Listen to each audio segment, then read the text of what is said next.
Boa tarde a todos, associados e associadas, e a todos os participantes da nossa live. Boa tarde, Muniz, boa tarde, José.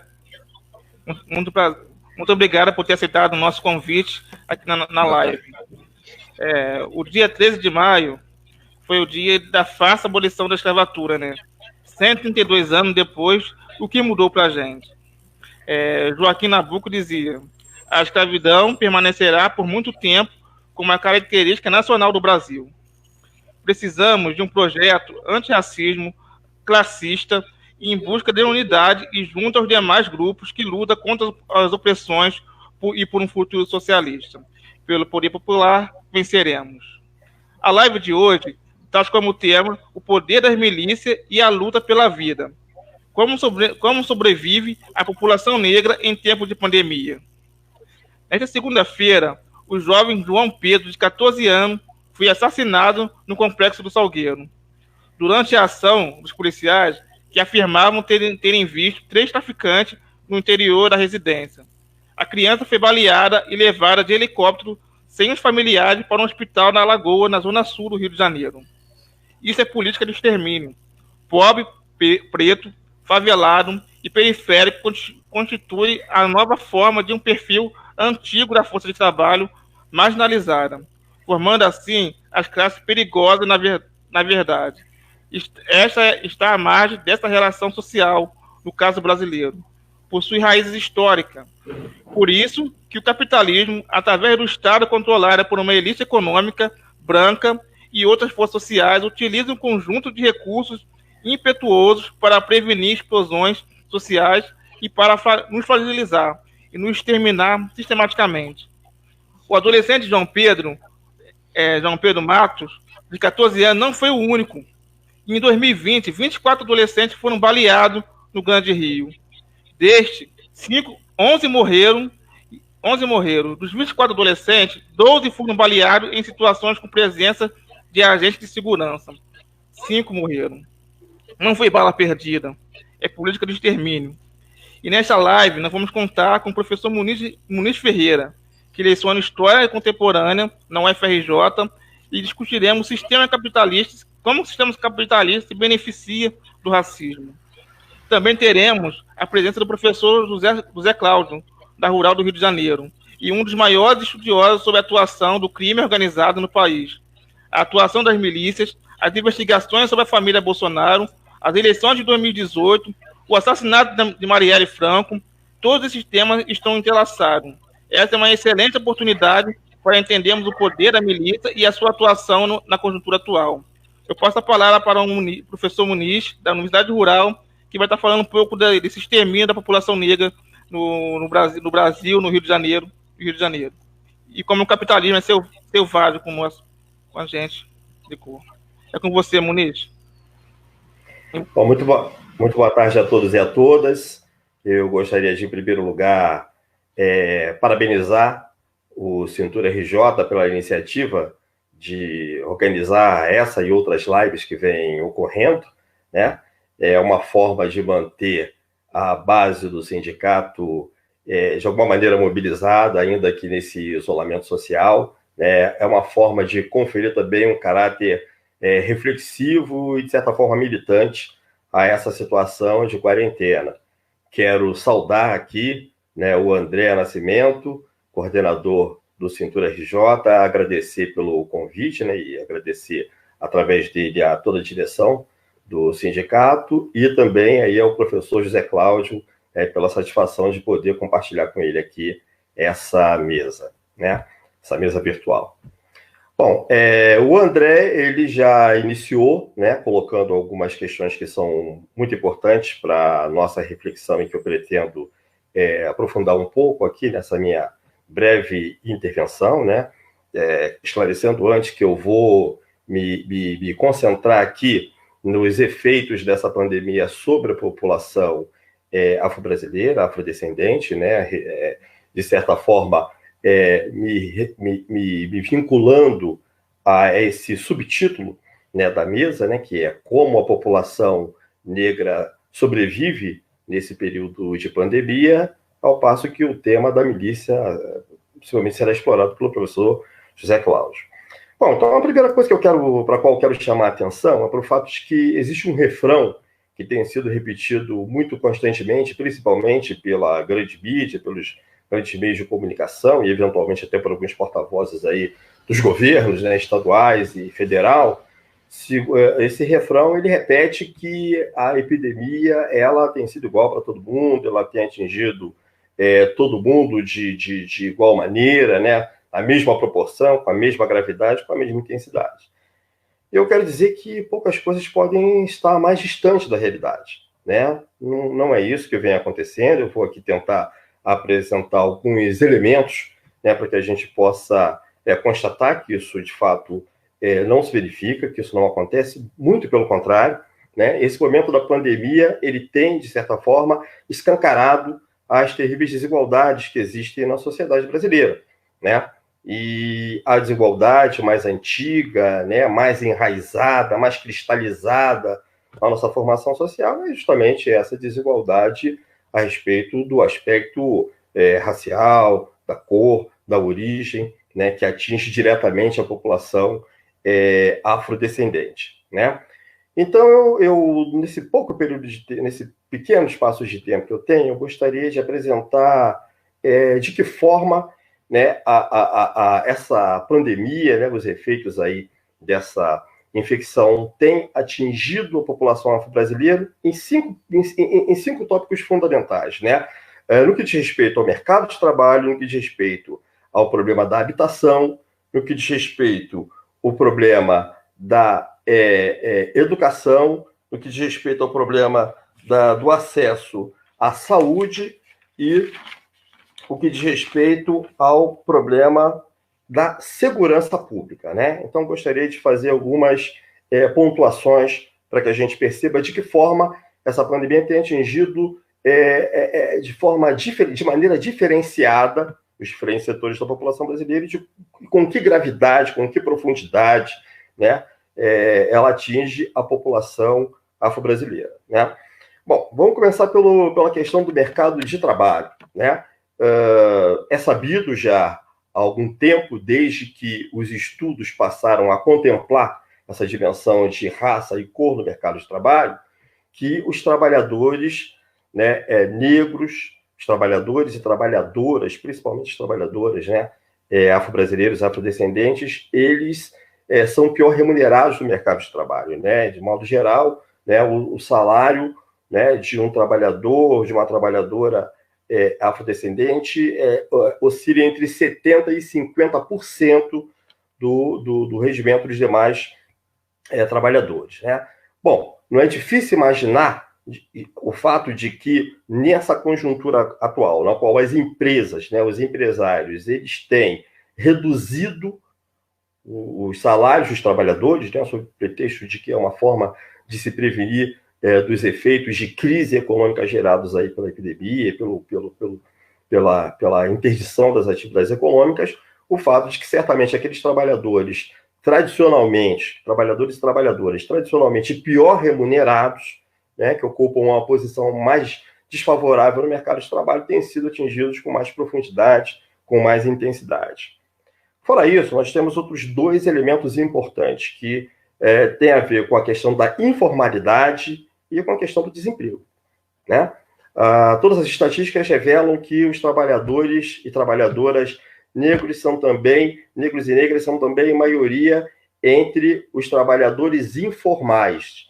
Se a gente pegar, por exemplo, hoje esse fenômeno dos aplicativos, né? Se a gente pegar aí o fenômeno, por exemplo, do comércio ambulante de rua, a gente vai ver, a gente pode constatar que os negros e negras são a grande maioria entre esses trabalhadores e esses certamente estão padecendo violentamente, não só o efeito aí da interdição das atividades econômicas, como eu mencionei anteriormente, mas o fato de que as autoridades públicas, tanto a nível estadual e municipal, principalmente, elas continuam praticando a sua política, por exemplo, de procurar impedir o acesso desses trabalhadores ao espaço público, né? Eu estou me referindo fundamentalmente aos trabalhadores do comércio ambulante de rua, né? Continuam realizando as suas apreensões, continuando realizando os seus atos de confisco de mercadorias, inviabilizando, tornando ainda mais angustiante a situação desses trabalhadores e dessas trabalhadoras.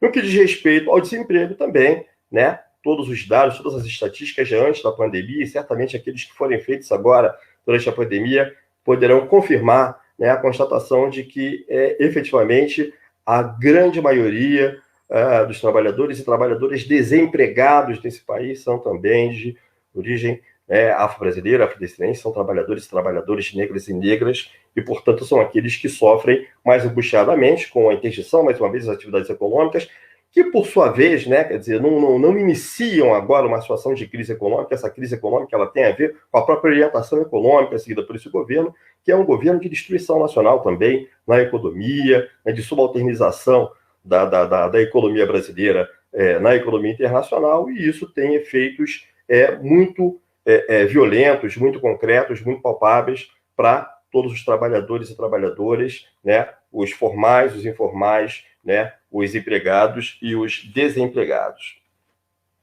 No que diz respeito, por exemplo, à questão da política habitacional, né, então, primeira coisa, né, quer dizer, a maioria esmagadora das pessoas privadas de direito à habitação, ou seja, as pessoas que são classificadas como em situação de rua, né, as pessoas que não têm sequer, né, uma habitação onde se abrigar, né, são afro-brasileiras, né? Existem estudos feitos em várias capitais do Brasil, né, até mesmo na cidade de São Paulo, que é uma cidade que os meios de comunicação procuram apresentar como uma cidade de maioria de população de origem europeia, e ali já se constatou que a grande maioria dos cerca de 25 mil pessoas em situação de rua ou moradores de rua são negros, né? São negros e negras, afrodescendentes, né?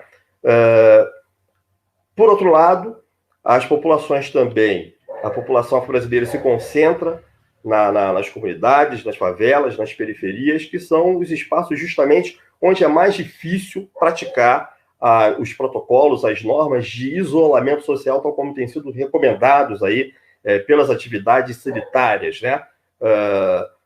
Os estudos mostram que também são nessas áreas onde nós temos a maior concentração de moradores por domicílio, né? O que torna, mais uma vez, volto a dizer, bastante difícil o cumprimento dessas normas de isolamento, o cumprimento dessas normas aí de até mesmo de quarentena, né? Então, onde certamente essa epidemia já tem se manifestado com mais força e tende ainda a se agravar. Isso começa a aparecer em alguns dados, começa a aparecer em algumas estatísticas que mostram que se a epidemia ela chega nas nossas cidades através dos bairros onde vive a população mais rica, a população mais abastada, ela avança poderosamente, velozmente, com muita profundidade nos bairros mais populares, né? Então, se por exemplo pegarmos o caso do Rio de Janeiro, onde os primeiros casos foram constatados, por exemplo, em Copacabana,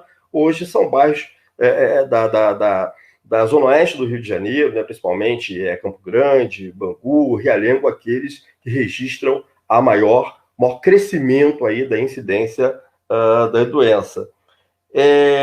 Além do fato de que a maior parte da população privada de acesso à habitação e aquela obrigada a viver em áreas abandonadas pelo poder público, né, onde as condições de isolamento são mais difíceis, né, nós ainda temos o fato de que um setor da população, por exemplo, a população que vive nas comunidades quilombolas, assim como a população que vive nas terras indígenas, elas, para além de todo o descaso, de todo o abandono, né, inclusive no que diz respeito ao acesso aos serviços de saúde, né, nesse momento tão difícil, elas ainda se encontram sob ameaça expressa das autoridades de serem, inclusive, despejadas das áreas, né, sob ocupação, das áreas que têm ocupado, né, o que certamente as colocaria numa situação de vulnerabilidade ainda maior.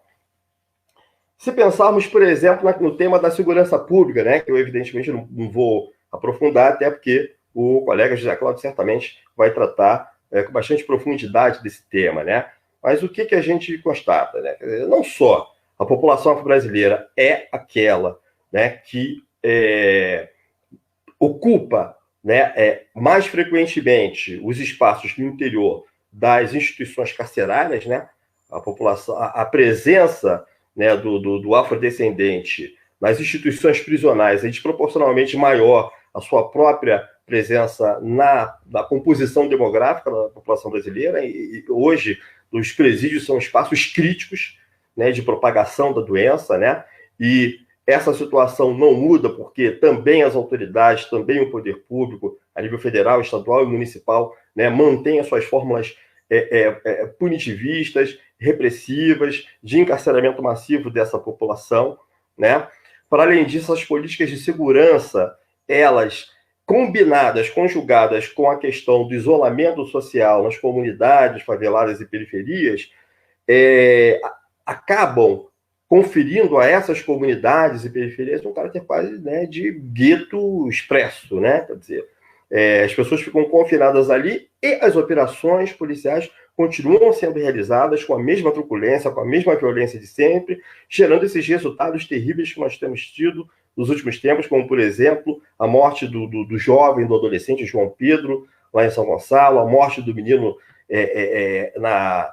na Cidade de Deus, para falar só aqui no caso do Rio de Janeiro, e é impressionante como essas operações elas continuam sendo realizadas com tanta intensidade, com tanta truculência, numa época em que, notoriamente, as estatísticas criminais elas diminuíram violentamente, né, com o isolamento, com a quarentena, né, com a diminuição da circulação das pessoas. No entanto, essas ações repressivas elas continuam se realizando nessas áreas, atingindo, vitimando violentamente a população afro-brasileira.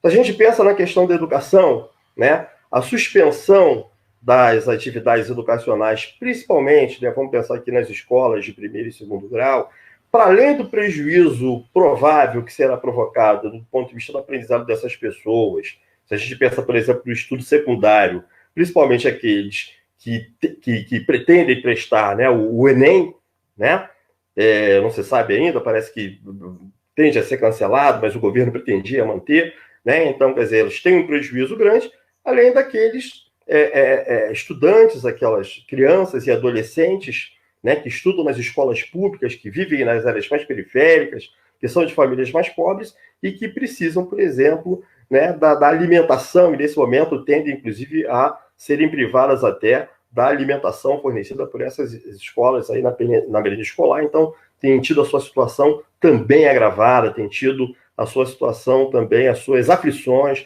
os seus padecimentos aí acentuados. Isso para não falar, né, também dos estudantes da universidade. A gente somos todos aqui da Universidade Rural, sabemos que a Rural é uma universidade que atende um número muito grande de estudantes que vêm das áreas mais pobres, das periferias, da classe trabalhadora, inclusive de outros estados, que vivem na universidade, que vivem nos alojamentos, que se alimentam dos bandejões, e a política de sufocamento econômico das universidades públicas federais, sobretudo da Universidade Rural, também é um fator que acentua aí o sofrimento dessa população, também, preciso dizer, majoritariamente de origem afrodescendente.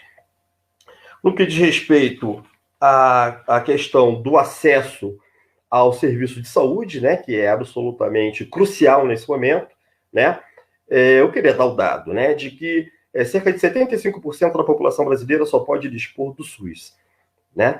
Desses 75%, cerca de 67%, esses estudos já foram feitos, né, são população de origem afro-brasileira, ou seja, né, a grande maioria das pessoas que depende do SUS, que depende do Sistema Único de Saúde, são pessoas também da nossa população afro-brasileira, que tem sido violentamente penalizada pela política de desmonte, pela política também de estrangulamento econômico do Sistema Único de Saúde. Se nós pensarmos, por exemplo, que o orçamento desse ano ele é 20 bilhões de reais, né, menor do que o do ano passado, né? Quer dizer, nem mesmo a ocorrência da pandemia fez com que o Estado revisse a sua política, né, de desmantelamento do SUS, dos serviços públicos de uma maneira geral. Então, nós podemos ver que o efeito dessa política sobre essa população negra, trabalhadora, proletária, afro-brasileira tem sido muito grande. Então, eu, assim, em termos iniciais, que meu tempo está se esgotando, eu queria apenas chamar a atenção para o fato de que, se nós observarmos esses indicadores sociais, se nós atentarmos para esses aspectos, para esses componentes, para essas dimensões, né, nós veremos que a forma como a pandemia incide na sociedade brasileira é bastante diferente, né, considerando o recorte social, de classe, considerando o recorte da cor, da raça, e inclusive recorte de gênero, já que também são as mulheres negras trabalhadoras, né, as principais, as mais afetadas, as mais vitimadas por essa pandemia e pelas mazelas de um poder público completamente indiferente, completamente desinteressado em contribuir para atenuar essas aflições e padecimentos.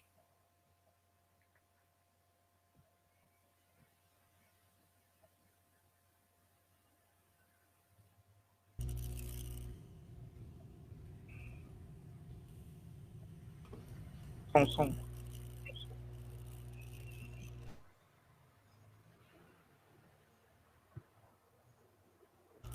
Alô, som. Estão me ouvindo? Perfeitamente. Então, obrigado. Eu caí aqui, né? Minha internet deu uma travada aqui, mas já voltamos. Muito obrigado, Muniz, pela apresentação.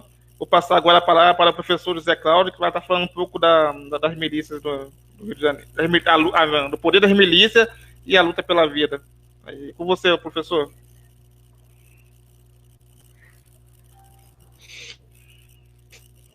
Queria agradecer ao Cintur pelo convite, agradecer a Ivanilda, que pessoalmente entrou em contato comigo, agradecer o André, que está aqui no debate, o professor Muniz Ferreira, tenho o prazer de conhecê-lo aqui virtualmente ao vivo. Então, esse tema é um tema que vem crescendo. A pandemia ela veio para recobrir toda a dimensão social que existe hoje no país e principalmente aqui no Rio de Janeiro e na Baixada Fluminense, onde eu tenho a maior parte dos meus estudos e minha pesquisa. E quando essa pandemia chega nessas regiões, a estrutura que está ali montada de poder, e hoje o poder da milícia é uma das estruturas mais fortes, mais consistentes, né, que existem, porque ela está calcada na violência, mas não é uma violência comum, não é uma violência simples, não é uma violência de meros marginais, bandidos, como muitas vezes eles vão empregar esse termo para se referirem aos outros, né?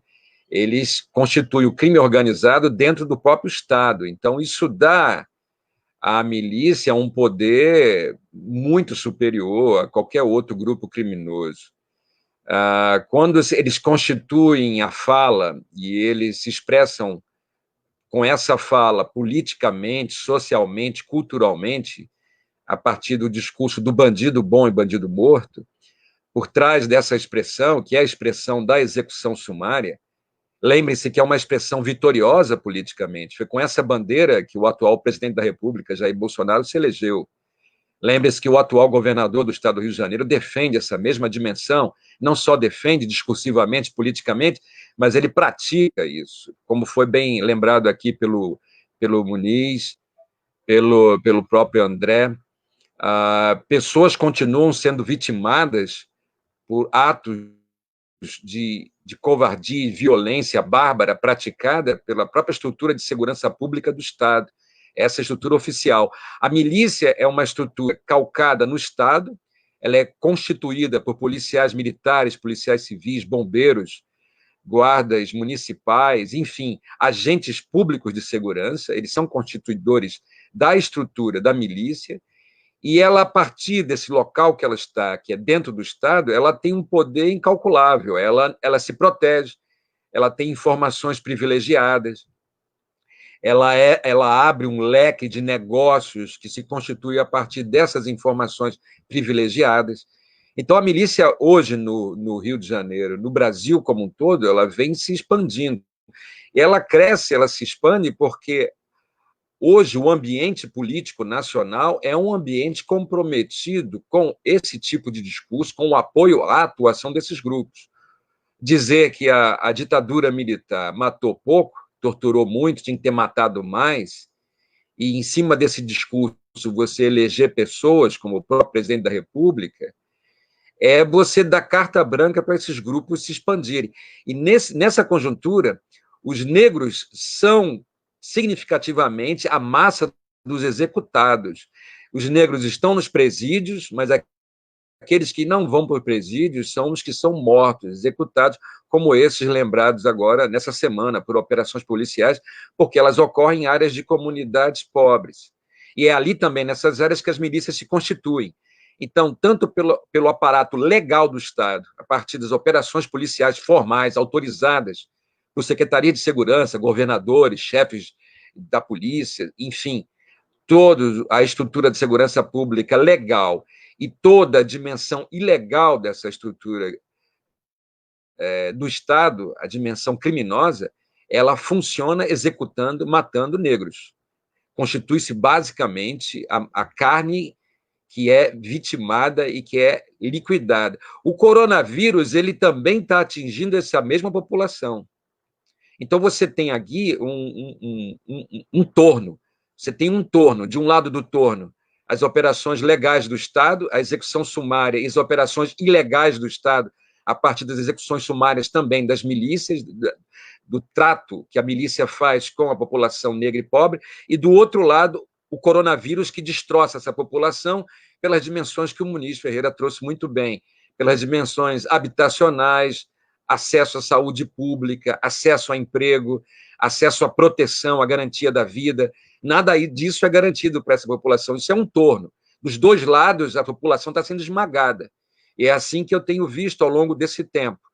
Essas dimensões cresceram e atingem também a população negra em outras dimensões. Por exemplo, foi lembrado aqui numa das perguntas, você tem a situação dos terreiros de religiões afrodescendentes, constituída basicamente por negros, construída a partir da história e da cultura negra nesse país, do seu sofrimento desde o início que chegou aqui até os dias de hoje, constitui essa riqueza, essa dimensão de resistência e de força que faz parte da cultura negra, das religiões afrodescendentes, pois elas estão sendo atacadas duramente também nesses vários territórios, onde tem a presença não só da milícia, mas também do tráfico, e a atuação dessas dimensões da violência atinge também essa comunidade.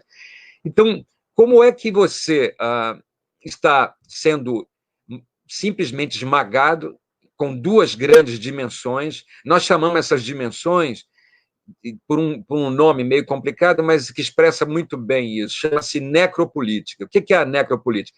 Isso é uma expressão de um antropólogo, sociólogo, estudioso chamado Achille Mbembe. Ele é um africano, e ele traz essa expressão num diálogo que ele faz com Michel Foucault, onde ele diz: o poder hoje do Estado não é só um poder de deixar viver, de controlar, de gestionar, de trabalhar a governança em cima dos vivos, de estabelecer dispositivos, disciplinas, de forma a controlar essa população. Não é só pela dimensão biológica da vida, mas é também pela dimensão, digamos assim, neologismo, necrológica, pela morte, né?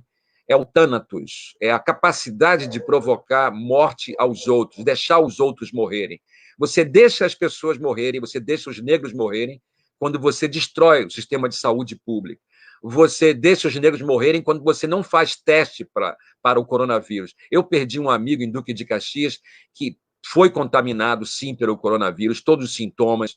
Ele sofreu um acidente de bicicleta, teve um traumatismo craniano, foi internado no hospital de Saracuruna e morreu. O laudo é dado como insuficiência respiratória. Deram alta, ele voltou para casa, teve febre altíssima e acabou sendo levado a um posto de saúde e lá faleceu. Isso foi coronavírus, do abandono, sequer o teste teve, a família teve que ficar de quarentena, o enterro não houve velório, e um absurdo. As milícias hoje, elas controlam, para você ter ideia, como é esse grande torno que esmaga a população. As milícias, elas estão de um lado, obrigando os comerciantes a abrirem um comércio. Duque de Caxias, onde morreu esse meu amigo, não teve o comércio fechado. O prefeito de lá fez declarações públicas de manutenção de igrejas evangélicas abertas, inclusive junto com uma vereadora da Igreja Universal do Reino de Deus, dizendo que ia manter as igrejas abertas, porque das igrejas viriam a salvação, viria a cura.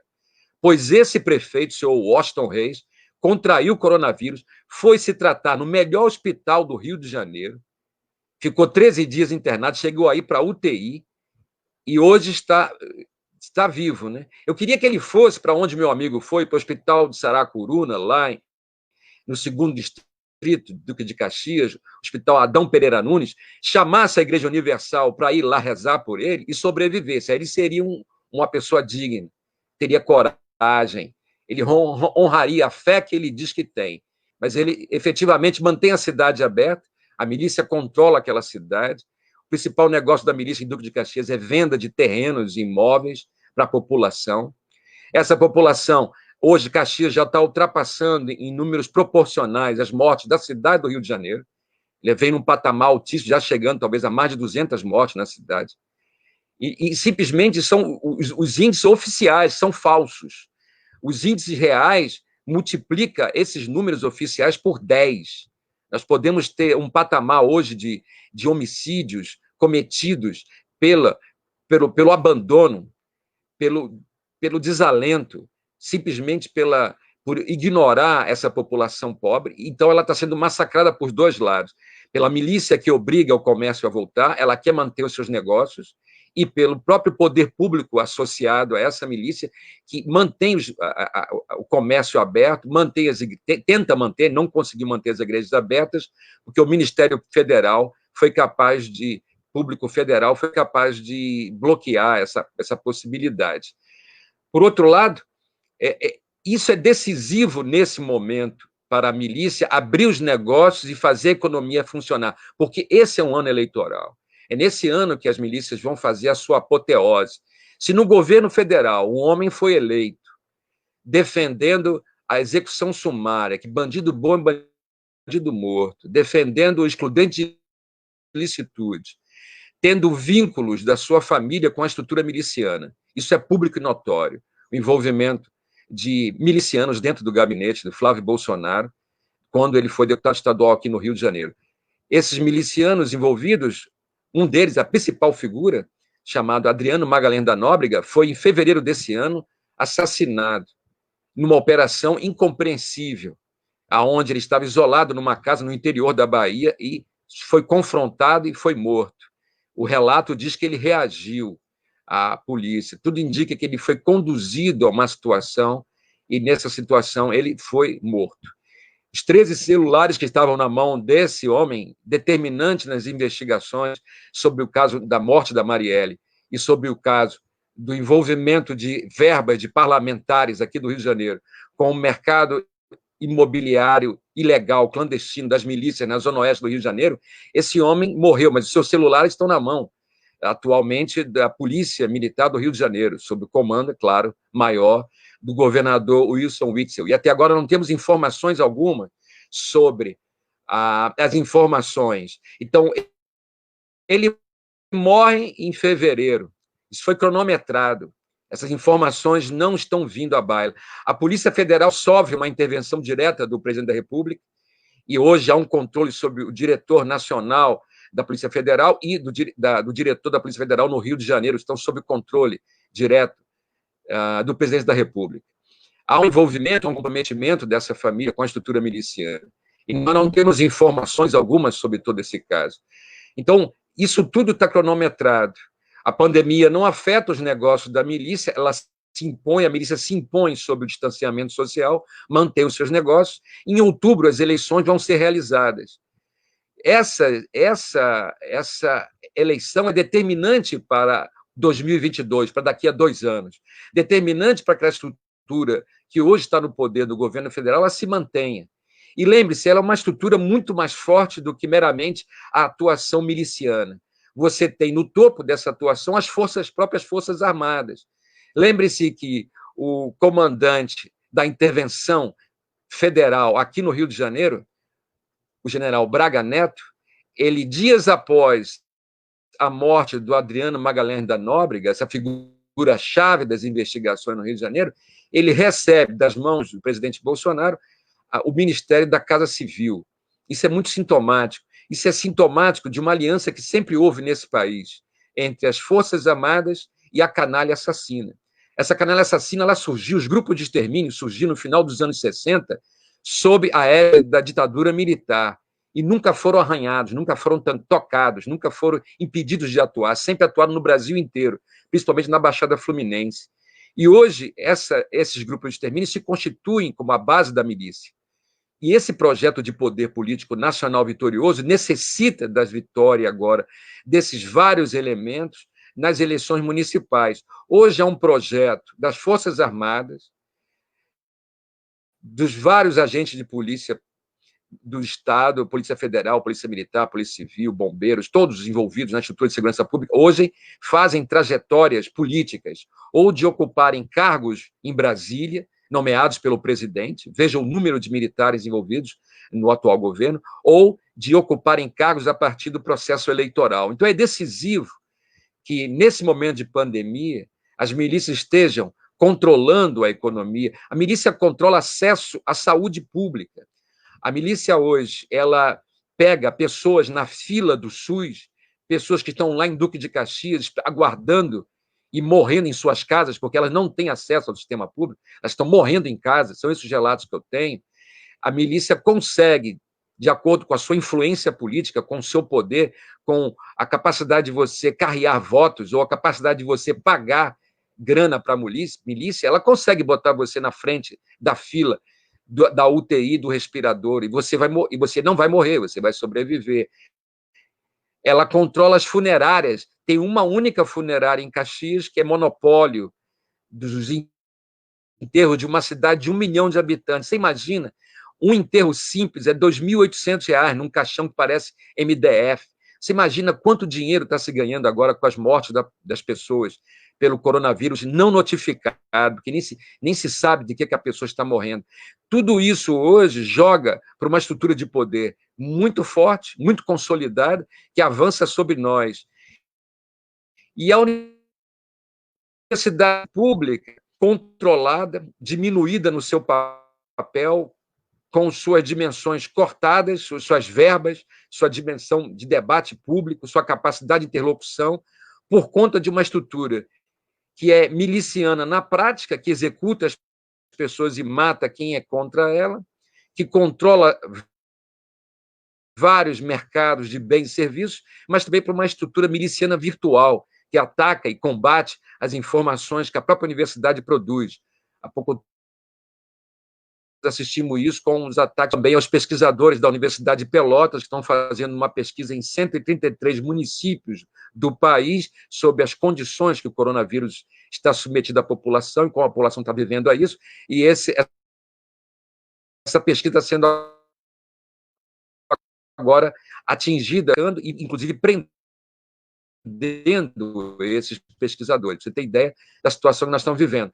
Então, hoje, esse cenário é extremamente duro, e as milícias hoje, elas atingem e vão atingir, nesse quadro, principalmente, a população mais desassistida, abandonada. Os evangélicos, eles estão nesse quadro de abandono e desamparo. Os evangélicos estão nas áreas mais pobres e eles constituem igreja nessas áreas mais pobres. E muitas vezes é incontornável para um pastor o relacionamento com um miliciano que detém poder naquelas áreas. Muitas vezes esse pastor ele vai ser obrigado a se submeter a essa estrutura de poder e a garantir votações para poder obter benefícios daquela região de proteção ou mesmo de recursos financeiros por parte desses milicianos. Mas há também um discurso moralista, um discurso homofóbico, machista, um discurso de segregação contra as religiões afrodescendentes, que são utilizados, esse discurso é utilizado pelas igrejas evangélicas e que encontram um eco no discurso conservador do bandido boi, bandido morto, dos milicianos que defendem a pátria, a família, Deus e a religião de uma forma muito fundamentalista. Então, muitas vezes, esses grupos evangélicos vão estar simplesmente perdidos ou presos numa dimensão sem saída e vão acabar virando massa de controle, rebanho mesmo, dimensões de mentiras, das fake news, das informações falsas, da não assistência, do desamparo. Então, eu vejo também os evangélicos numa cena muito triste, muito abandonada, muito embora eu conheço vários grupos que hoje atuam dentro do campo evangélico e que atuam com dignidade e que fazem um questionamento a todo esse comportamento do presidente da República, das igrejas que querem abrir suas portas como se não houvesse pandemia, desse apoio à lógica miliciana do bandido bom e bandido morto. Tem muita crítica também. Então, tem várias questões que estão vindo à baila aí, então a gente vai abrir, acho que agora a gente abre para a organização aqui da live, para que possam eu interagir com as perguntas, questões que foram surgindo aqui na minha fala. Muito obrigado.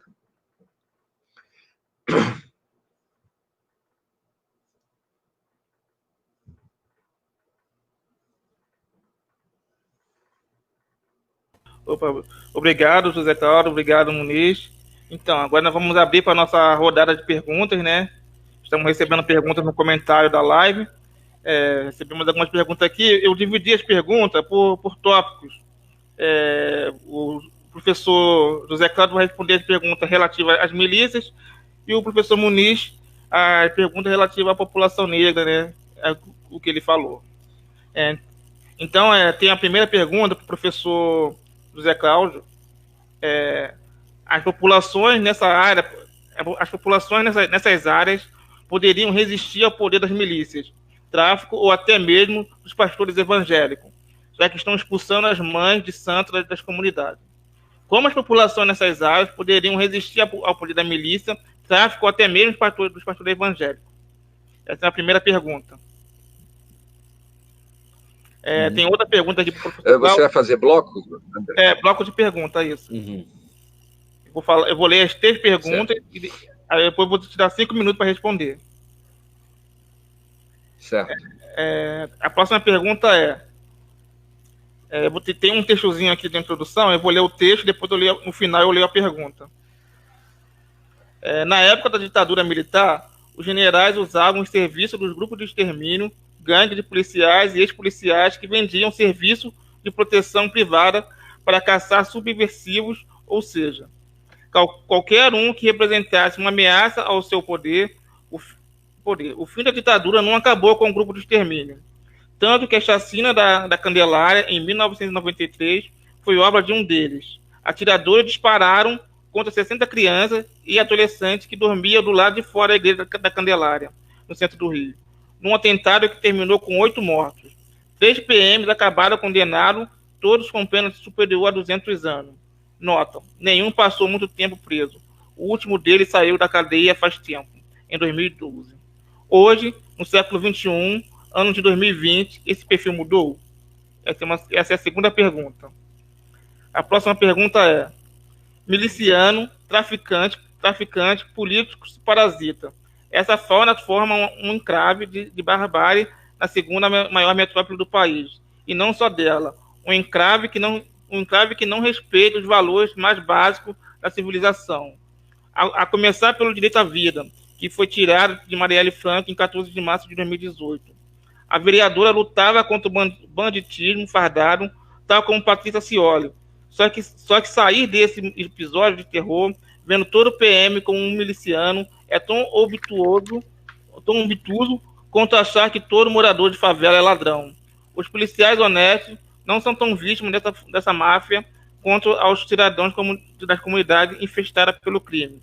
O fato é, o que fica nítido na existência de um conflito sério de interesse em andamento, onde só inocentes pagam pelos pecadores.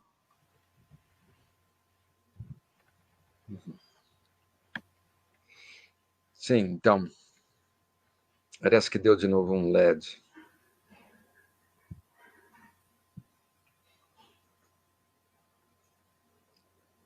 Parece que travou, André. Travou aí? De novo, né, Muniz?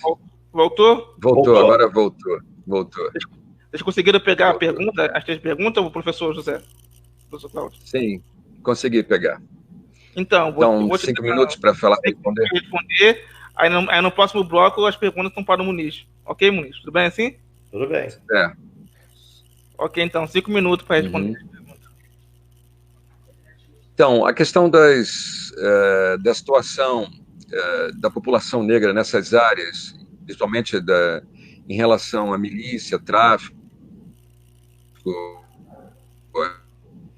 operações policiais, afrodescendentes, não é algo simples, não há uma fórmula, você tem que se proteger muito, ninguém pode simplesmente se expor frente a esses grupos. Mesmo quando você faz denúncias, já tive vários relatos de denúncias ao Disque Denúncia que acabaram chegando na mão dos milicianos, que acabaram atingindo as pessoas que denunciaram isso. Já há relatos sobre isso, porque as denúncias chegam também à estrutura policial. Então é preciso se proteger muito mais num campo mais controlado, menor, mais restrito, num campo de proteção, de redes de proteção, de não exposição, que seja capaz de preservar as pessoas.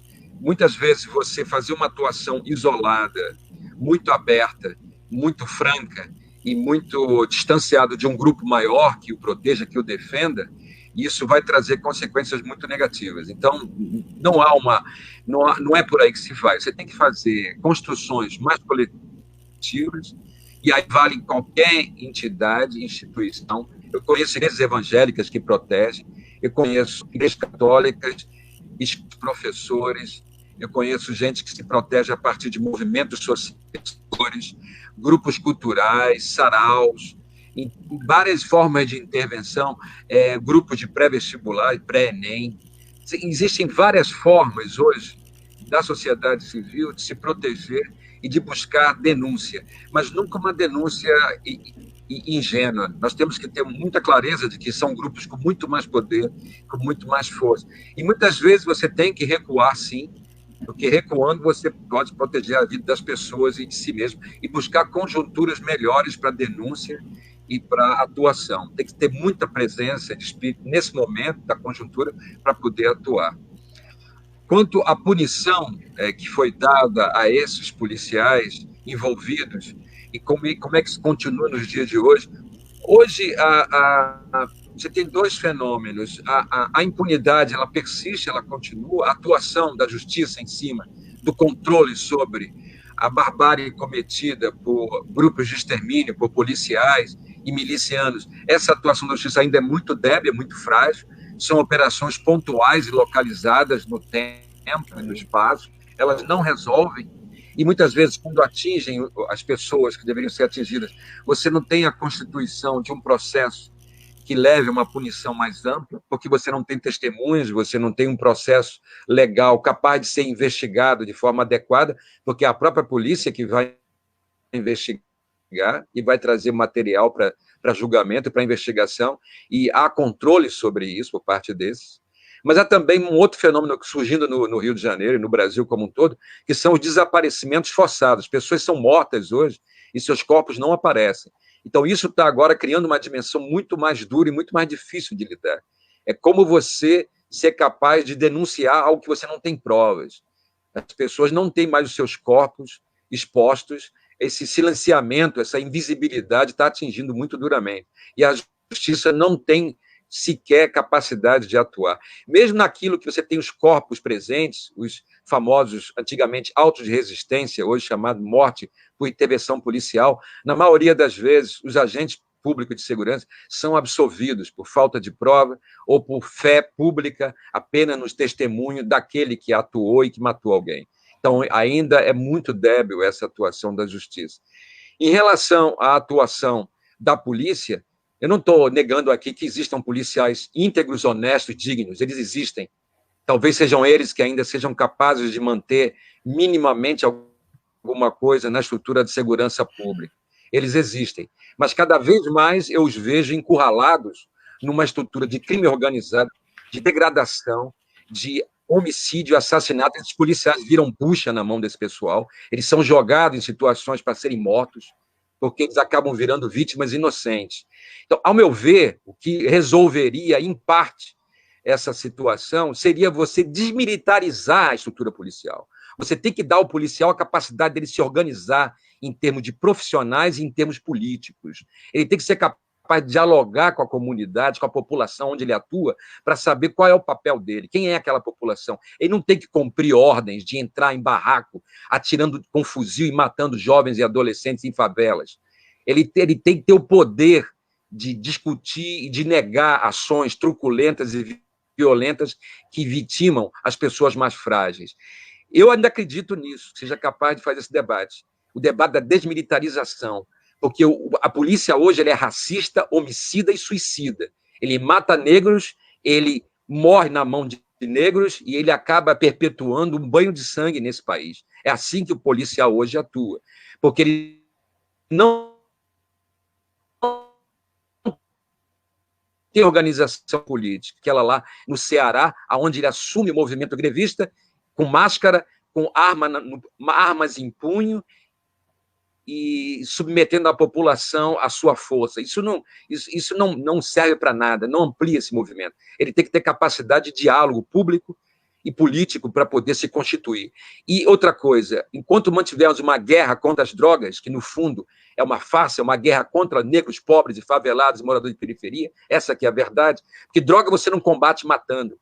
Qual é o pó branco que mais contamina e mata hoje no mundo? É a cocaína? Mentira. O pó branco que mais mata no mundo é o açúcar. Alguém aqui vai defender acabar com o açúcar, confinar o açúcar, proibir o açúcar, matar quem consome açúcar no mundo? Não. É o pó branco que mais mata no mundo.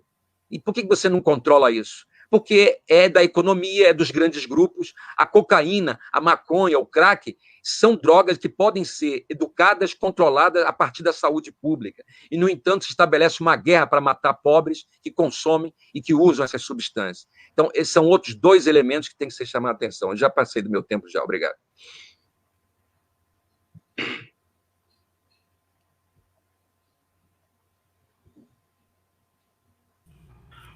Obrigado, professor. Tem mais perguntas aqui, mas vamos para o próximo bloco, que é com o professor Muniz. E depois a gente volta para as restantes perguntas. O próximo bloco, professor Muniz. Eu vou ler a introdução aqui e no final eu leio a pergunta, ok? A desigualdade e a precariedade são ignoradas e agravadas pela pressão exercida por setores patronais oligopolizados, aliados às especulações financeiras em defesa do fim do isolamento social em que se encontra a parcela da classe trabalhadora, com vista a que volte ao trabalho em prejuízo da sua vida. Diante dessa realidade, o que fazer, uma vez que é constitucional o direito à educação, segurança e saúde? A próxima pergunta é: como vocês acham que a população periférica radicalizada pode se organizar contra essas tantas violências de Estado na luta pela vida?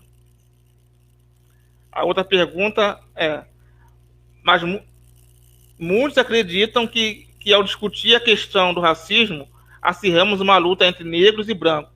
Como responder a isto? Essas 3 perguntas, Muniz, você tem 5 minutos para responder. Okay. Mas a gente é flexível ao tempo aqui também. Tá bom, deixa eu ver se eu consigo recuperar aqui, rememorizar. Primeira pergunta diz respeito à questão da pressão que é exercida aí pelos empresários contra as medidas aí de isolamento social. Né? Bom, sem dúvida alguma que essa situação ela também escancara o caráter aí dos nossos setores empresariais, principalmente, né, do grande empresariado, né, das grandes empresas. A pergunta fala em grupos oligopolistas e fala também do grande capital financeiro, né?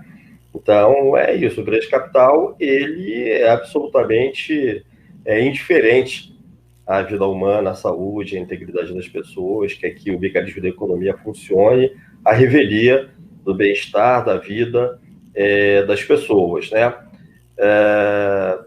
Isso, por outro lado, também coloca em xeque uma narrativa que tem sido feita há muito tempo de que nós viveríamos numa sociedade de pós-trabalho, né, de que os trabalhadores não teriam mais importância nenhuma, né, e essa crise está evidenciando exatamente o contrário. Né, a pressão que os empresários, né, que os grandes industriais, comerciantes, né, donos de grandes empresas têm exercido hoje no sentido de fazer com que os trabalhadores voltem a trabalhar ou continuem trabalhando, não obstante todo o risco da contaminação, mostra bem a importância dos trabalhadores, né, enquanto os geradores da riqueza, enquanto produtores da mais-valia, como os responsáveis pela colocação em funcionamento da economia. Depois disso, vai ser difícil esses grandes empresários continuarem se autorreferindo como as classes produtoras. As classes produtoras são as classes trabalhadoras, isso ficou mais do que nunca evidenciado. A questão dos direitos, né, a defesa dos direitos só pode ser feita através da mobilização e da luta. Né? Não existe outra forma. Né? Nós temos hoje essa tarefa, né, de defender os poucos direitos econômicos e sociais que ainda restam, depois de todos os ataques que foram feitos contra, digamos assim, o capítulo de direitos econômicos e sociais da Constituição de 1988, né, que foi uma Constituição complexa, que expressou, por um lado, ainda a força da mobilização popular, que levou à derrota da ditadura, mas, por outro lado, também teve já naquela época a atuação do Centrão, ali na Assembleia Nacional Constituinte, para barrar todo tipo de conquista, todo tipo de avanço que pudesse servir os interesses populares. Então, imediatamente depois da sua promulgação, a gente já tinha todo um ataque contra esses direitos econômicos e sociais, já desde o final dos anos 80, essa luta continua hoje, cada vez mais acirrada. Então, os poucos direitos que existem ainda eles têm que ser defendidos com a mobilização e com a luta, né? Amanhã, quando o isolamento, né, a quarentena acabar, o povo tem que voltar a se organizar, os trabalhadores, as trabalhadoras, a lutarem para garantir esses poucos direitos que ainda temos. Qual foi a última questão, que eu já não lembro mais? Não estou ouvindo, André. Não estou ouvindo. Sim. A última questão mas muitos acreditam que discutir a questão do racismo acirrama a luta entre negros e brancos. Como responder a isso? Em poucos segundos, o que eu posso dizer é que o racismo, o pensamento dominante da sociedade brasileira, que é aquele que é imposto, né, pelas classes dirigentes, pelos meios de comunicação, naturaliza racial. Não? O racismo no Brasil ele é tão enraizado, ele é tão estruturante das relações sociais no Brasil, que a gente não precisa sequer ter leis de segregação. A segregação é um dado concreto, prático, nos termos que foram colocados aqui. Né? A desigualdade no acesso, por exemplo, aos direitos, a desigualdade no acesso até às disposições da lei, ao exercício da justiça, elas são profundamente enraizadas e são um tanto naturalizadas. Então, o que é racismo no Brasil é você denunciar isso. É você denunciar a desigualdade, é você denunciar a opressão, a superexploração, né, dos trabalhadores e das trabalhadoras negras, a opressão da população afrodescendente, né? Quer dizer, racismo é isso, é a denúncia, é a mobilização, a luta contra isso. Evidentemente que isso está completamente errado e não se pode aceitar esse tipo de colocação. Obrigado, professor Muniz. Agora vamos começar a nossa segunda rodada de perguntas. Vou ler mais 3 perguntas aqui para o professor José Cláudio. Sabemos o poder de vida e de morte que este miliciano impõe a quem contraria seus interesses. Como você, Chicão, convive com isto? Próxima pergunta. Pelo demonstrado, pressupõe uma certa hegemonia. O padrão da milícia é o crescimento constante, e o céu e o controle total do Estado. É correta essa afirmação? Se quiser, eu leio de novo a pergunta. A próxima pergunta é... Pode ler. De novo? Sim. Pelo demonstrado, pressupõe uma certa hegemonia. O padrão da milícia é o crescimento constante, e o céu e o controle total do Estado. É correta essa afirmação? Essa é a pergunta. A próxima pergunta é... agora, como desmilitar, professor? Isso mesmo, açúcar vivia completamente. Agora, como desmilitar? Essa é a outra pergunta. Próxima pergunta. Parabéns pelas exposições, sempre de qualidade, professor, para os dois aí. Desmilitarizar a polícia implica em mexer com tremenda complexidade. Poderia destrinchar isso, professores? Essas são as perguntas. 5 minutos para a resposta. Tá. Em relação a como que a milícia, esses grupos me afetam, eu acho que afeta a todos nós, né? Talvez eu tenho mais, eu tenho um sofrimento específico porque eu faço a denúncia, eu faço o embate, o debate público. Mas querem saber de uma coisa? Eu estou vivo porque eu sou insignificante. Eu sou um professor de universidade, escrevo livro, faço debate. Isso não afeta em nada o poder deles. Se eu fosse, por exemplo, como Marielle Franco era, uma vereadora, que pudesse abrir uma CPI, que pudesse ter uma dimensão de investigação sobre a atuação das milícias, provavelmente eu já estaria morto há muito tempo. Então, eu estou vivo graças à minha insignificância. É assim que eu vejo. E claro que mesmo insignificante eu temo, né? Sempre eu sei que eles sabem onde eu moro, eu sei que eles sabem quem eu sou. Eu já tive informações, relatos de vários lugares me dando informação de que a milícia sabe quem eu sou e onde eu moro. Então eu estou sempre exposto, né? Eu tenho medo. O medo faz parte da minha vida. O negócio não é ter medo. Ter medo todos nós temos. A questão é como você vai ter coragem para levantar todos os dias e enfrentar os medos que te cercam. Essa que é a minha luta diária, porque eu acho que o nosso país, o nosso povo, está muito degradado e muito destruído.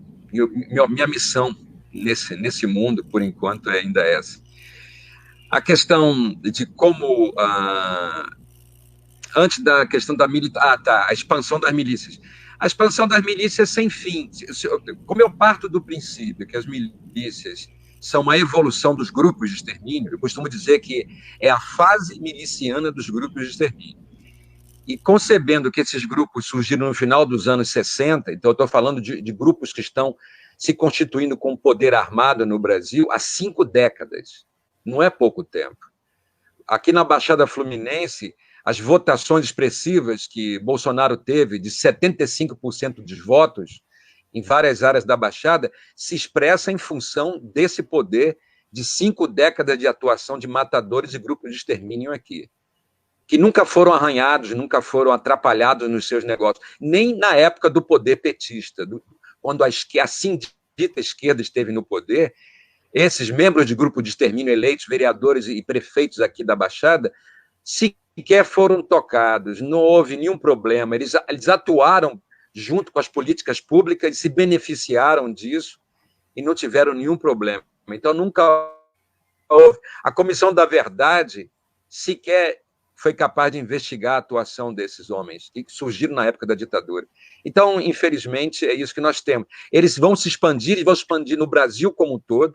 Eu tenho relatos agora de outros lugares do país inteiro, falando de seguranças privados, de grupos organizados, de policiais que estão agora atuando também nessa forma. Sempre atuaram. Se você for para o interior, os que lutam contra quilombolas, contra indígenas, as lutas do agronegócio contra a população local, as mineradoras, os grandes coronéis, todos eles sempre atuaram a partir de grupos de extermínio. Então, eles estão no Brasil como um todo e vão se expandir. E agora é o momento político-eleitoral da expansão. E não tem limite, porque não há limite. Se você olhar toda a massa de trabalhadores da área de segurança pública do Estado, juntar a polícia civil com polícia militar, você está chegando a mais de 1 milhão de pessoas espalhadas pelo Brasil com capacidade de intervenção dessa forma. Então, há uma expansão muito grande. Não estou dizendo que todos estão envolvidos. Seria um intempério meu falar qualquer coisa desse tipo, mas estou dizendo que há uma base estrutural da segurança pública que é comprometida e contaminada. Quando eu falo em desmilitarizar, como é que seriam os detalhes disso? Primeiro, você tem formas diferentes de atuação policial no mundo como um todo. Só nos Estados Unidos, que é um país aqui próximo, que domina esse país, que agora nos serve de exemplo por conta desse atual governo, só lá você tem mais de 50 formas de policiais atuarem. Você não precisa ter uma forma militarizada para auxiliar as Forças Armadas repressiva e ostensiva. Você pode ter a atuação tanto da Polícia Civil e Militar junta numa atuação coordenada e organizada pela inteligência, com investigações reais, com autonomia, sem ter que cumprir ordens de cadeia hierárquica de comando, capacidade deles se organizarem politicamente, sim, e aí as greves deles não serão greves armadas, eles terão dignidade de atuarem como profissionais, com dignidade, porque com diálogo com a população, e não sob a égide de milicianos dentro da estrutura, eles terão capacidade de poder internamente ao seu trabalho. A forma como isso detalhadamente vai ocorrer, eu não sabia te dizer, vai depender de como se dá essa construção em termos de política de segurança pública. É claro que você pode me contestar e dizer, mas já está comprometido tudo isso, nós somos incapazes de reverter esse quadro. Claro que eu sempre estou beirando esse discurso, eu vejo que, de fato, cada dia é mais difícil, cada dia está mais comprometido, mas eu conheço gente digna dentro tanto da Polícia Federal, da Polícia Militar, da Polícia Civil, eu conheço gente que tem capacidade de fazer o debate. Eu não me especializei nesse debate, faço o debate da denúncia da dimensão ilegal e criminosa desses agentes de segurança hoje na sociedade. Eu estou muito mais nesse campo do que no campo da administração, do gerenciamento da atuação policial. Isso porque muitas vezes eu vou desacreditar dessa capacidade, eu confesso para você, não vou ser hipócrita aqui. Mas eu acredito que ainda é uma bandeira, ainda é uma possibilidade política. Hoje não, hoje com esse atual governo, com todas as formas, e no governo estadual também não acredito em nenhuma capacidade de fazer essa desmilitarização. Teria que ser um projeto político mais à frente, muito mais amplo, de uma sociedade recuperada do coronavírus e dessa dimensão política hoje dominante no país.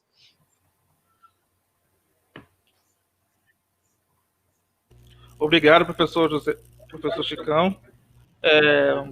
Próxima rodada de pergunta para o professor Muniz.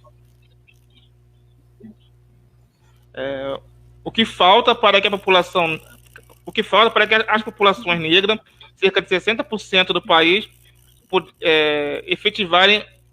podem efetivamente assumir o protagonismo nesse país?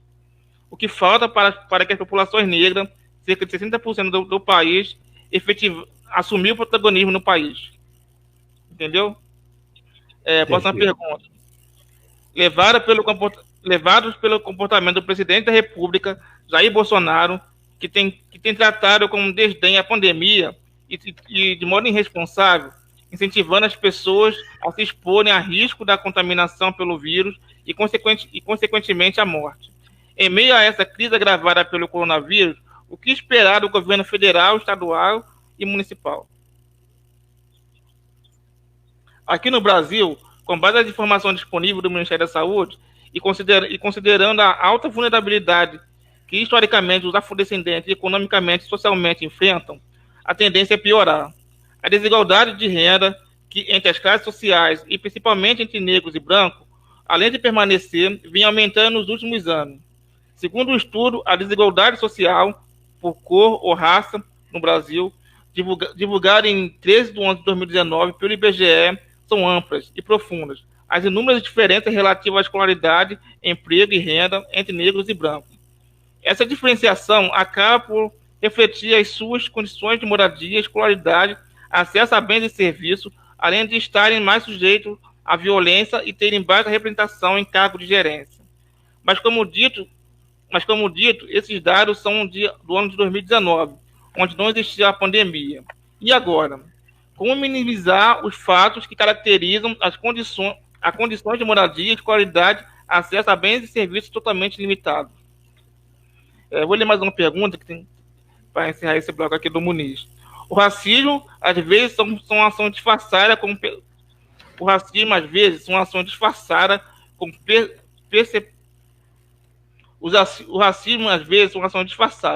Como perceber essas ações? E você, professor, sofre racismo na rural ou já sofreu?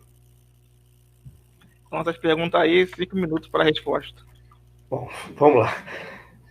Tentar começar pelo final, provavelmente, quando estiver no meio, já esqueci a primeira. Vamos lá, sobre se eu sofri o racismo na rural. Para responder essa pergunta, é bom retomar uma que foi feita anteriormente, em que colocava a dimensão do racismo na sociedade brasileira como, digamos assim, a sua manifestação se dá principalmente, muito fortemente, através dos indicadores, através das relações econômicas e sociais, né? Então, assim, o que isso significa? Não significa dizer que só os pobres, só os pretos pobres são vítimas do racismo, evidentemente que não. mas evidentemente que quanto mais vulnerável, né, quanto, digamos assim, mais subalterna é a condição da pessoa afrodescendente, mais ela está mais vulnerável ao racismo, o racismo contra ela, as práticas racistas contra ela costumam ser também mais explícitas, mais palpáveis, né? No meu caso pessoal, né, eu diria que não tenho percebido ações racistas explícitas contra a vida da universidade. Não sei se isso se deve, em parte, ao fato de que a universidade é um ambiente onde ainda existem determinados nichos, digamos assim, de uma visão mais progressista e menos inigualitária. Não sei se tem a ver com o fato de eu ser um professor universitário, então talvez a percepção do racismo para um professor universitário negro não seja a mesma de um servidor, um trabalhador terceirizado negro que trabalha na universidade, né? Mas comigo acontecem algumas coisas, algumas situações que são curiosas, como, por exemplo, o fato de que muito constantemente, né, no começo dos semestres, eu me vejo sem sala, ou com as piores salas, sendo obrigado a ministrar-la fora do campus da Rural, ou esse semestre, por exemplo, foi oferecer uma disciplina optativa e ela foi inexplicavelmente cancelada, teve que haver um esforço do departamento para que ela fosse restabelecida. Eu não sei se isso daí é manifestação aí de práticas racistas ou se é uma mera coincidência.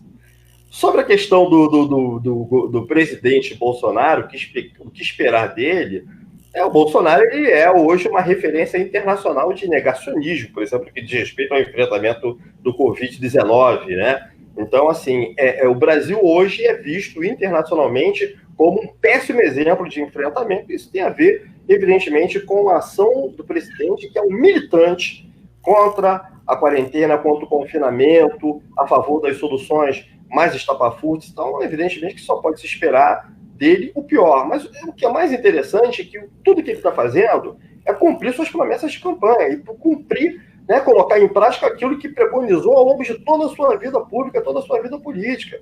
Né? Quando ele propunha o extermínio, falava que era preciso para consertar o Brasil que se matasse 30 mil pessoas, né? Coisas desse gênero. Então, ele não está fazendo mais que colocar em prática a sua agenda. Quando ele falava, por exemplo, que ele daria um palmo de terra para as populações quilombolas, quando comparava os negros com animais, né? Então, o que ele faz hoje é colocar em prática a sua agenda. E em relação ao fato de que por que os milhões e milhões de afrodescendentes não assumem protagonismo hoje na política brasileira, né? Quer dizer, seria preciso fazer toda uma análise muito complexa, mas o que a gente pode dizer assim, de forma muito indicial, né? Muito instantânea, é que certamente falta para boa parte dessa população uma consciência maior, né, mais aprofundada a respeito da sua própria realidade, seus próprios problemas. Falta, sobretudo, organização e mobilização, né? Então, é só isso que falta, ou seja, praticamente tudo. Obrigado, Muniz, pela resposta. Tem mais uma pergunta aqui para o Chicão. A pergunta vem do Amauri Mendes, e está agradecendo pelo retorno. E vem a pergunta. A pesquisadora da UF, Jaqueline Muniz, tem uma declaração antiga que bastava um decreto. Simplificou demais? Certo? Aí você responde a pergunta e no final você faz as suas considerações. Tá. Eu conheço Jaqueline Muniz, é uma companheira de debate. Ela é muito mais qualificada do que eu para discutir a questão da atuação da polícia, de como ela atua e funciona, né? Nessa declaração dela, eu acho que talvez tenha tido uma circunstância específica. Eu tenho tido contatos com ela posteriores a isso, e eu acredito que hoje ela talvez não sustente que seja tão simples assim. Ela tem pesquisa nesse campo. O que ela tem me dito, muitas vezes, é que há uma dimensão cultural da sociedade brasileira como um todo, e da estrutura de poder, da justiça, que dá a esse policial militar uma espécie de cheque em branco. E esse cheque em branco ele não tem limite. Esse policial vai poder fazer o que quiser na sociedade e atuar de forma arbitrária, violenta, prepotente, que é o que nós assistimos. Mesmo com formação e capacitação, esse agente de segurança ele ganha uma autonomia de operação na sociedade que, segundo ela, esse absurdo. Talvez seja por aí que ela está fazendo esse comentário. Você tem que limitar essa capacidade, você tem que ter controle social sobre isso também. Não é à toa que agora esses agentes públicos de segurança são candidatos a vereadores, prefeitos pelo Brasil afora. Como você teve uma sociedade brasileira cada vez mais desigual e mais desgastada, como a diferença entre nós, entre os mais pobres e os que têm alguma condição na sociedade, esse fosso social se ampliou cada vez mais, e essa população mais pobre, ela não tem interlocução, ela não tem capacidade de ser ouvida, não porque ela não tem competência para falar, mas porque o Estado não a ouve, não dialoga, não é capaz de criativamente estabelecer uma interlocução com essa população. Os recursos que sobraram para essa população, muitas vezes, são os recursos à violência. E aí, qual lado que essa população vai estar? Se é do lado do traficante, do policial ou do miliciano? Qual o lado? Muitas vezes, esses três lados que eu falei, eles estão misturados, tá? Então, você não tem nenhuma capacidade de definir isso. Você tem, sim, a lógica da pura e simples da violência. Então, para você fugir disso, você teria que construir um diálogo muito mais criativo e profundo com essa população, e aí, no caso da política de segurança pública, para construir um tipo de atuação muito mais digna do policial e muito mais protetora da vida dessa população para você garantir alguma coisa nesse país. Esse seria o caminho, né? E a Jaqueline sabe disso, e ela tem tido bastante trabalho de reflexão em cima dessa dimensão.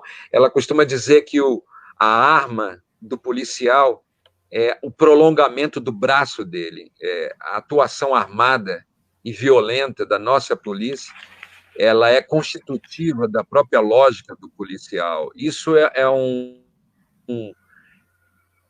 um total desvio da concepção de segurança. Isso é um absurdo. Nós militarizamos a segurança e nós matamos com essa lógica, e nós empoderamos hoje pessoas que estão no poder com essa lógica, principalmente quando essa lógica é usada de forma ilegal. Então, esse é o grande debate, sim, faz parte. Eu não faço tanto, eu escuto mais, eu estou mais no campo lá da denúncia. Eu queria dar meus últimos comentários aqui. É simples, apesar de eu falar muito duro, eu peço desculpa a vocês, apesar de eu ser muito duro a ver nas minhas falas e nas minhas respostas, na denúncia, eu trago comigo, sim, esperança, possibilidade, por mais que o cenário seja sombrio, desastroso, triste, por mais que eu tenha perdido gente querida minha nessa pandemia, por mais que eu veja as declarações negacionistas e irresponsáveis, o crime sendo cometido por prefeitos, governadores e pelo presidente da República, crimes de desproteção e abandono da população, eu mantenho minha esperança, é ela que me movimenta, é ela que me alimenta, está aqui com vocês, com o Muniz, com o André, está aqui com a Ivanilda, com as pessoas que fizeram essa pergunta, várias perguntas. Isso me alimenta, isso me mantém vivo, e eu agradeço todos os dias por continuar aqui nesse embate. Eu sei que isso traz danos à vida de cada um de nós, e traz dano à minha vida também. Ninguém enfrenta um debate sobre milícia e sai de cara limpa, vai ter consequência. Então, ninguém enfrenta o debate do racismo, como o Muniz falou ali, ninguém enfrenta esse debate publicamente e vai sair intocável, incólume. Isso é inevitável. Nós somos uma sociedade desigual, extremamente violenta, sanguinária, racista, e quem se coloca do lado oposto a esse poder vai sentir na pele as consequências disso. Mas é nesse fundo do poço, é nessa escuridão absoluta que nós muitas vezes vivemos, é que nós temos que criar nossas forças próprias, nossa subjetividade. O que me alimenta é o contato com pessoas que são capazes de refletir, dialogar, pessoas preocupadas, pessoas que se envolvem com esses temas e que querem transformar esse país e que não vão assistir de braços cruzados à constituição de um poder como esse que nós temos hoje e as mortes de tantas milhares de pessoas que estão ocorrendo nesse país, que vão assistir isso simplesmente e não vão fazer nada. Nós queremos fazer algo, nós teremos um momento para fazer, nós já estamos fazendo. E eu agradeço muito a vocês por estarem aqui, dizer que eu não sou tão duro e tão agressivo assim. Eu ainda trago comigo a felicidade e a alegria de poder caminhar aqui nesse país e de encontrar pessoas como os que estão aqui hoje nesse debate. Muito obrigado. Muito obrigado, Chicão. Muniz, 1 minuto também para considerações finais. Bom, eu quero mais uma vez agradecer e parabenizar o Cintura RJ pela iniciativa, né? Saudar aí o Zé Cláudio, né? Por termos aqui compartilhado essa mesa. E eu queria terminar, né? Lembrando aqui, né? Alguns dados parciais, né? Que dão conta de que a mortalidade pela Covid entre os negros é 5 vezes maior, né? A cada 3 pessoas negras hospitalizadas, né, hoje com a Covid, né, uma, infelizmente, morre, né, que o setor da população mais atingido pelas chamadas comorbidades, com obesidade, pressão alta, doenças coronarianas, se encontra entre a população afro-brasileira.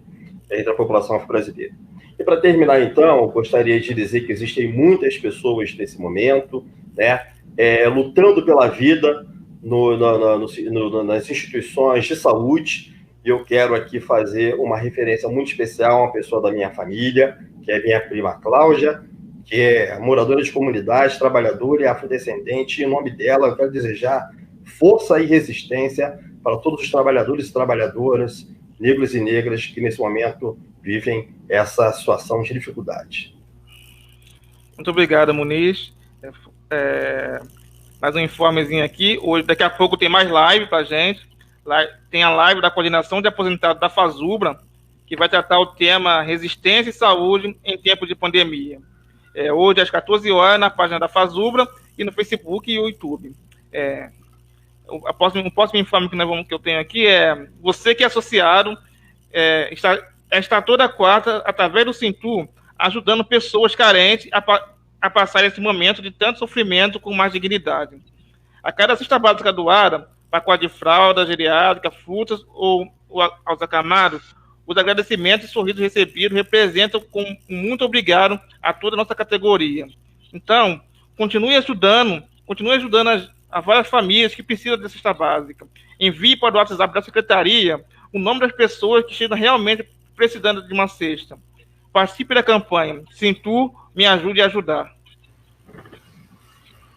Mais uma vez, obrigado a todos os convidados por ter aceitado o nosso convite e ter abrilhantado esse debate aí sobre as milícias, sobre a população negra na pandemia. Obrigado a todos os participantes da live pelas perguntas, os comentários. Muito obrigado e até a próxima live.